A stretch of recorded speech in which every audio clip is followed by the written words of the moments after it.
होता है। जोधपुर का पत्थर लगावा, करोड़ों करोड़ों रुपए लगे हुए, और आखिरकार देखते हैं कि लोग भी हजारों इकट्ठे होते हैं, लेकिन आरती याद नहीं होती है। उस मंदिर का क्या करोगे? क्या संस्कृति को बचाने में सफल हो जाओगे? आज एक दुर्भाग्य की बात और निवेदन करें हम, जब कभी भी मंदिर बनता है तो लोग कहते हैं कि इस पर ईंटा कौन चढ़ाएगा, प्रतिष्ठा कौन करेगा। तब तक एक व्यक्ति और आता है, वो कहता है कि मेरी तरफ से मंदिर में एक मशीन भेंट। और मशीन कौन सी? नगाड़े वाली। ये आप लोगों को तो बहुत बढ़िया लग सकता है, लेकिन मैं भारतीय संस्कृति को भविष्य भावते हुए ये बात कह सकता हूं, ये सनातन धर्म का और हिंदुओं का सबसे बड़ा दुर्भाग्य है कि आप अपने सनातन धर्म को मंदिरों से बाहर निकाल रहे हो उस मशीन के द्वारा। मशीन जाती है, बस एक खटका गिराया और वो धड़ाधड़ धड़ाधड़ धड़ाधड़ शुरू हो जाता है। उसमें कितना नुकसान हुआ पता है? झालर बजाने वाला चला गया, नगाड़ा बजाने वाला चला गया, घंटी बजाने वाला चला गया।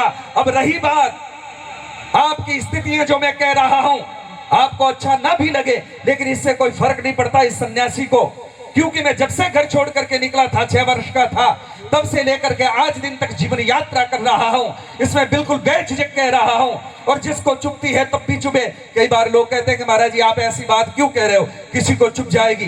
मैंने कहा जब तक पैर में कांटा नहीं लगेगा तब तक आदमी अपने पैर को देखेगा भी नहीं कि चुभा क्या है। थोड़ा चुभेगा तो टंटोलेगा। आज दिन तक आप 15-15 सालों से, पता नहीं कितने सालों से भजन संध्याएं कर रहे हो, मंदिर में आकर के मत्था टेक रहे हो, नाक रगड़ रहे हो, लेकिन आरती याद नहीं है। आपको नहीं लगता कि आपका सबसे बड़ा दुर्भाग्य है? क्या है आपकी भक्ति? आप कैसे प्रमाणित करोगे कि आप भक्त हैं बाएं बांके? आपको जब कोई मंत्र याद नहीं, जब आपको आरती याद नहीं, आपको प्रणाम करना आपको याद नहीं है। आज कोई प्रणाम करता है तो कैसे करता? यूं करता है। इसका मतलब क्या होता है? क्या करोगे आप? कुछ चीजें साधु संतों की सन्निधि में बैठ करके सीख लो, काम आएगी। लेकिन आजकल गुरुओं की भी कोई कमी नहीं है, बड़े बड़े होते हैं, उनको माइक से जो कुछ कहना सो कहना, लेकिन संस्कार देने में वो भी असमर्थ रह रहे हैं। भीड़ जुटाना सरल है, लेकिन संस्कारी 5 लोग तैयार कर देना बहुत बड़ी बात है। महाभारत के युद्ध को देखेंगे तो एक तरफ 3 करोड़ लोग थे और एक तरफ भगवान कृष्ण मात्र 5 बच्चों को लेकर के खड़े हुए थे, और उस पूरे महाभारत के युद्ध के निर्णय को बदल करके रख दिया। ये संस्कारों की बात होती है, सनातन की बात होती है, परंपराओं की बात होती है। इसलिए निवेदन करना चाहता हूं, मंदिरों से ये जितनी भी मशीनें हैं जल्दी से जल्दी बाहर निकालो। और आजकल आरती याद नहीं होती तो क्या हुआ पता है?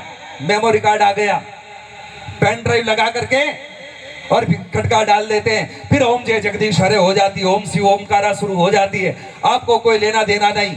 और मुझे तो कभी कभी भ्रम ये भी होता है कि जब नगाड़े बजते रहते मशीन वाले, तब वो आरती घुमाता ताकि किसी को पता न चल जाए कि पुजारी को खुद को भी आता जाता नहीं है। हकीकत तो ये है, क्योंकि बस नगाड़ा बजता रहता है, वो घुमा करके पूरा कर देता, पता भी नहीं चलता कि हकीकत क्या है। लेकिन क्या कहें क्या करें समझ में नहीं आता। जितने मंदिर बन रहे हैं, जितने मठ बन रहे हैं, मुझे नहीं लगता है कि सुधार केंद्र है, मुझे लगता है कि नशे की फैक्ट्रियां खोल रहे हो। जितने भी भारतवर्ष में कहीं पर भी जाकर के देखता हूं, बड़े बड़े मंदिर होते हैं, वहां पर हर आदमी वहां बैठा क्या करता है? या तो हथेली चाटेगा या फिर गोचे चूसेगा। इससे ज्यादा हमने कुछ नहीं देखा है। ये दुर्भाग्य है सनातन धर्म का। इसलिए ये बातें आंखों से देखी हुई कह रहा हूं। आपको बुरा लगे तो सुधरने का प्रयत्न करना, ताकि सनातन धर्म अपने पैरों पे खड़ा हो सके, वरना एक समय ऐसा आ जाएगा कि इसको पूरा विकलांग कर डालोगे तुम।